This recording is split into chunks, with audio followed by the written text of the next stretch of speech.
नमस्कार दोस्तों, आपका स्वागत है तुल्यारियस के ऑनलाइन क्लासेस में। दोस्तों, जैसा कि आपको पता है कि कल हमने पटवारी के बैच में बायोलॉजी स्टार्ट की थी और बायोलॉजी का पार्ट पढ़ा था कि बायोलॉजी की कौन सी ब्रांचेस है। आज हम पढ़ेंगे सेल के बारे में, कोशिका के बारे में। तो दोस्तों, कोशिका क्या होती है देख लेते हैं। कोशिका क्या है? जीवन की सबसे छोटी इकाई होती है। दोस्तों, जीवन की सबसे छोटी इकाई कोशिका होती है। जैसे अगर हम घर बनाते हैं तो क्या होता है, घर बनाने में हम ईंटों का उपयोग करते हैं, तो उसी प्रकार से कोशिका जो है वो पूरा किसी भी मानव, किसी भी पादप, किसी भी जीव जंतु का जो शरीर बनता है वो कोशिका जैसी छोटी छोटी इकाइयों से बनता है। दोस्तों, तो कोशिका जीवन की सबसे छोटी कार्यात्मक और संरचनात्मक दोनों ही तरीके से सबसे छोटी इकाई क्या है? कोशिका है। दोस्तों, चलिए अब चलते हैं आगे।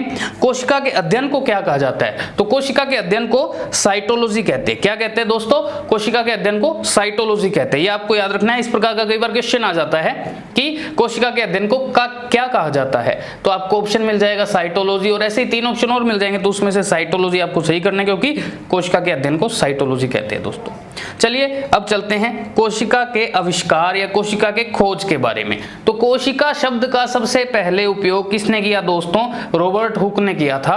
कोशिका शब्द का सबसे पहले उपयोग ये कह सकते हैं कि कोशिका की खोज किसने की? तो वो की थी रॉबर्ट हुक ने। कब की थी? 1665 में। रॉबर्ट हुक ने 1665 में कोशिका की खोज की थी और कॉर्क की पतली परत के होल्स को सूक्ष्मदर्शी से देखकर की थी। कैसे की थी? कॉर्क एक चीज होती है, कॉर्क को जब उसने सूक्ष्मदर्शी से देखा तो उसमें उसको क्या है, छोटे छोटे होल्स दिखे और वहां पर उसने कोशिका की खोज कर दी। किसने की? रॉबर्ट हुक ने। कब की? 1665 में। तो ये क्वेश्चन दोस्तों धीरे धीरे आपको बिल्कुल अच्छे से याद करवा दूंगा, आप बने रहिए साथ में। वीडियो अच्छी लगे तो शेयर कर दीजिएगा। आपका कोई दोस्त मित्र, कोई रिश्तेदार, भाई बंधु अगर तैयारी कर रहा है तो उसको भी फायदा हो जाएगा। दोस्तों, चलिए अब चलते हैं कोशिका की माप के बारे में, यानी कि कोशिका का साइज क्या होता है, कोशिका कैसी होती है, उसका साइज फिक्स होता है या नहीं होता है, इन सब चीजों की बात करते हैं। तो अब करेंगे कोशिका का माप। कोशिका का माप जो होता है दोस्तों, वो या तो 1 मीटर के 10 लाखवें भाग से भी छोटा भी हो सकता है और वो कुछ सेंटीमीटर्स में भी हो सकता है। यानी कि कोशिका जो है, कोशिका का कोई निश्चित आकार नहीं होता है। दोस्तों, कोशिका का कोई भी निश्चित आकार नहीं होता है। 1 मीटर के 10 लाखवें भाग 10 लाखवें भाग से छोटा भी हो सकता है और कुछ सेंटीमीटर जितना बड़ा भी हो सकता है। तो 1 मीटर के 10 लाखवें यानी कि बहुत छोटा जो है कोशिका आकार हो सकता है और कुछ सेंटीमीटर जितना बड़ा भी कोशिका का आकार हो सकता है। तो ये चीज चल गई। तो इसके बाद अपने बात कर लेते हैं कि भाई सबसे छोटी कोशिका भी कोई होती होगी, सबसे बड़ी कोशिका भी कोई होती होगी। तो वो कौन सी होती है? देखिए दोस्तों, सबसे छोटी कोशिका होती है माइकोप्लाज्मा गैलीसेप्टिकम। तो माइकोप्लाज्मा गैलीसेप्टिकम जो होती है वो सबसे छोटी कोशिका होती है। इसका साइज होता है 0.0001 mm। तो 0.0001 mm जो इसका साइज होता है, और ये सबसे छोटी कोशिका है माइकोप्लाज्मा गैलीसेप्टिकम। इसके बाद बात करते हैं सबसे बड़ी कोशिका की। किसकी बात करते हैं? सबसे बड़ी कोशिका की। तो सबसे बड़ी कोशिका जो है वो शुतुरमुर्ग के अंडे में होती है। दोस्तों, तो शुतुरमुर्ग का जो अंडा है उसकी कोशिका सबसे बड़ी कोशिका होती है और इसका साइज होता है 170 × 130 mm। ये 170 × 130 mm की होती है। इसके बाद आ जाता है दोस्तों, सबसे छोटी हो गई, सबसे बड़ी हमने पढ़ ली। तो अब पढ़ लेते हैं सबसे लंबी कोशिका, जो लंबाई में सबसे अधिक होती है। उसको मैं दिखा भी दूंगा, आगे हम पढ़ेंगे, जब हम तंत्र पढ़ेंगे, मानव शरीर पढ़ेंगे, तब उसके बारे में और भी पढ़ेंगे दोस्तों। तो अब बात कर लेते हैं सबसे लंबी कोशिका की। वो होती है तंत्रिका तंत्र की कोशिका, या बोल सकते हैं हम तंत्रिका कोशिका। तंत्रिका कोशिका जो होती है वो सबसे लंबी कोशिका होती है, जिसको न्यूरॉन भी बोला जाता है। दोस्तों, चलिए अब चलते हैं कोशिका की आकृति पर, कोशिका की शेप। हम क्या करेंगे? कोशिका की शेप के बारे में देखेंगे। हमने पहले पढ़ा साइज के बारे में और अब हम पढ़ेंगे शेप के बारे में। कुछ ऐसी कोशिकाएं होती है जिसकी कोई भी शेप निश्चित नहीं होती, यानी कि ना तो उनका शेप का पता होता है, अभी थोड़ी देर पहले किसी और शेप में होती है और बाद में वो किसी और शेप में हो जाती है। तो उसकी शेप जो है निर्धारित नहीं होती है। जैसे आपको एग्जाम्पल दे दूं, जो हमारी सबसे छोटी कोशिका है उसकी कोई निर्धारित शेप नहीं है, माइकोप्लाज्मा अमीबा। तो ये क्या करते हैं कि इनकी कोई भी फिक्स शेप नहीं होती है, तो इनका मूवमेंट होता है, उसको बोलते हैं एम्बियोइड मूवमेंट। क्या बोलते हैं? अमीबा है तो इससे याद रखना है आपको, एम्बियोइड मूवमेंट। तो ये ऐसी गतियां करते हैं जिससे इनका कोई भी साइज निश्चित नहीं रहता है, वो साइज इनका चेंज होता रहता है दोस्तों। तो ये था अपनों सेल के बारे में पढ़ा। सेल का आविष्कार किसने किया? रॉबर्ट हुक ने किया। और उसके साइज के बारे में बात की तो साइज उसका 1 के 10 लाख में भाग से छोटा और 1 सेंटीमीटर से या कुछ सेंटीमीटर में हो सकता है। तो उसके बाद बात की हमने भाई छोटी और बड़ी कोशिका भी होती है, तो वो कौन सी थी? सबसे छोटी कोशिका कौन सी थी? माइकोप्लाज्मा थी, माइकोप्लाज्मा गैलीसेप्टिकम थी। और सबसे बड़ी कोशिका शुतुरमुर्ग के अंडे की कोशिका थी। तो दोस्तों सबसे लंबी कोशिका कौन थी? सबसे लंबी कोशिका जो है वो तंत्रिका कोशिका थी। ठीक है दोस्तों, न्यूरॉन। अब अपने बात करते हैं, उसके बाद हमने बात की उसकी शेप की। तो उसकी शेप कोई निश्चित नहीं होती है, बदलती रहती है दोस्तों। अब शेप के आधार पर मैंने कुछ कोशिकाओं के प्रकार देखे हैं, चलिए देख लेते हैं कौन कौन सी कोशिकाएं हैं, वो कौन कौन से प्रकार है। उसके बहुत सारे होते हैं लेकिन मैंने कुछ जो है मेन लिए हैं। जैसे देखिए, कुछ कोशिकाएं गोल और चपटी होती हैं, गोल और चपटी। देखिए दोस्तों, आप यहाँ पर देख पा रहे हैं गोल और चपटी होती हैं। ये जो कोशिकाएं हैं दोस्तों, रक्त कोशिकाएं हैं, हमारा जो रेड ब्लड सेल्स होती हैं वो गोल और चपटी होती है दोस्तों। आपको मैं दिखा देता हूँ जूम कर थोड़ा सा।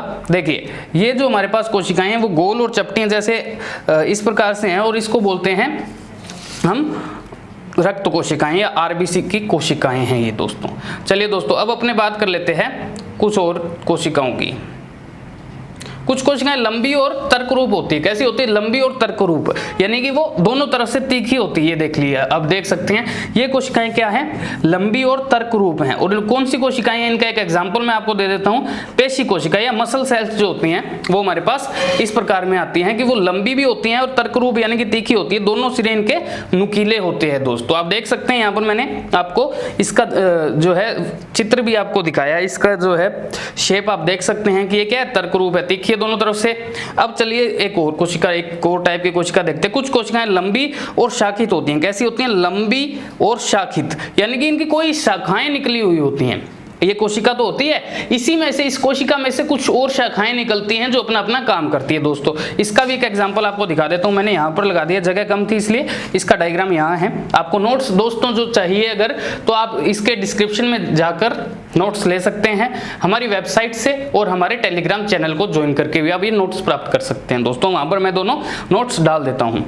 तो देखिए दोस्तों, अब हमारे पास जो है ये तंत्रिका कोशिका है, न्यूरॉन है। तंत्रिका तंत्र की एक कोशिका है। ये ऐसे देखिए लंबी होती है, सबसे लंबी कोशिका है। और ये देखिए इसमें ऐसे शाखाएं निकली हुई होती है। तो दोस्तों ये होती है शाखित। बाकी इसके बारे में अगर डिस्क्रिप्शन में इसको डिस्क्रिप्टिव वे में पढ़ना है तो हम इसको थोड़े आगे जाकर, जब हमारी कोशिकाओं के बारे में हम पढ़ेंगे तब इसको अच्छे से पढ़ लेंगे दोस्तों। अब अपने बात करते हैं उत्तक अंग तंत्र।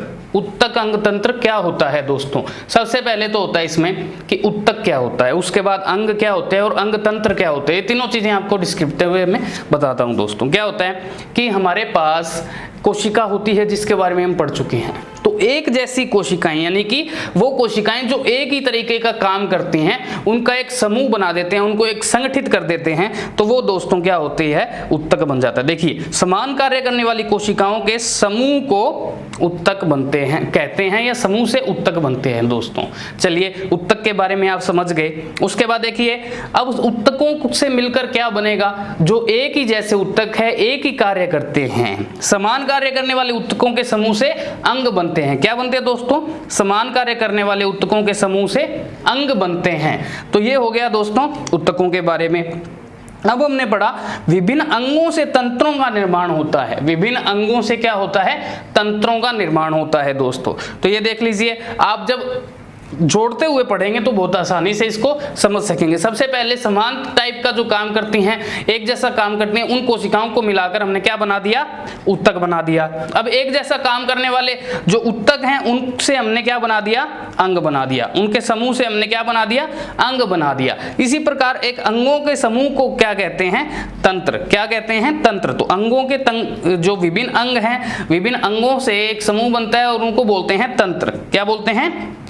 तंत्र बोलते हैं दोस्तों। चलिए, अब विभिन्न प्रकार के जो तंत्र हैं वो मिलकर हमारे शरीर का निर्माण करते हैं। विभिन्न जो प्रकार के तंत्र हैं वो क्या करते हैं? शरीर का निर्माण करते हैं। आपको एक इसको नॉर्मल वे में समझाता हूं, जो हम कॉमन यूज करते रहते हैं, उससे आपको अच्छे से समझ आ जाएगा दोस्तों। देखिए, कोशिका आपको गांव से लेकर शहर तक जोड़कर बताता हूं कैसे हमने ये बनाए हैं। जैसे कोशिका है, कोशिका को हम अगर घर लेकर चले, घर कोशिका है। उसके बाद हमारे पास क्या बन जाता है, मोहल्ला बन जाता है। मोहल्ला बन जाता है यानी कि कुछ एक जैसे घर मिले और मोहल्ला बन गया, तो ये क्या बन गया हमारा, उत्तक। ठीक है दोस्तों, अब क्या बना, कुछ एक जैसे उत्तक मिले तो क्या बन गया, गांव बन गया दोस्तों, गांव बन गया। और कुछ एक जैसे गांव मिले तो हमारे पास एक ब्लॉक बन गया, तहसील बन गई, तो यहाँ ब्लॉक बन गया। और कुछ एक जैसे ब्लॉक मिले तो क्या बन गया, शहर बन गया दोस्तों। देखिए, कुछ एक जैसी कोशिका मिली, उत्तक बन गया, तो उसी प्रकार कुछ एक जैसे घर मिलकर मोहल्ला बन जाता है। कुछ एक जैसे उत्तक, कुछ एक जैसे मोहल्ले मिलकर क्या बना देते हैं, गांव बना देते हैं। तो यहाँ पर हम इसको अंग ले सकते हैं। अंगों को एक जैसे अंग मिलकर क्या बना देते हैं दोस्तों, ब्लॉक बना देते हैं या एक तहसील बना देते हैं। तो इसको हम क्या ले सकते हैं, तंत्र ले सकते हैं। और तंत्र, कुछ एक जैसे तंत्र मिलकर क्या करते हैं, एक शहर का निर्माण कर देते हैं, जिसको हम शरीर से इंगित कर सकते हैं। तो ये एक मेरा समझाने का तरीका था। आप इस प्रकार से नहीं याद करना चाहें तो आप यूं पढ़ सकते हैं कि समान कार्य करने वाली कोशिकाएं जो हैं उनको जोड़कर हमने उत्तक बना दिया, समान कार्य करने वाले उत्तक हैं उनको जोड़कर हमने अंग बना दिया, और अंग एक जैसे काम करने वाले अंगों का समूह बनाया, उनको हमने तंत्र बोल दिया, और बहुत सारे तंत्र मिलकर हमारे शरीर का निर्माण करते हैं दोस्तों। तो आज दोस्तों हमने पढ़ा कोशिका के बारे में, कोशिका के साइज के बारे में, कोशिका की आकृति के बारे में, और कोशिका के कुछ टाइप पढ़े, उत्तक पढ़ा, अंग पढ़ा और तंत्र पढ़ा। दोस्तों आई होप आपको समझ आया होगा अच्छे से। अगर नहीं आया तो एक बार फिर से आप वीडियो देख लीजिएगा।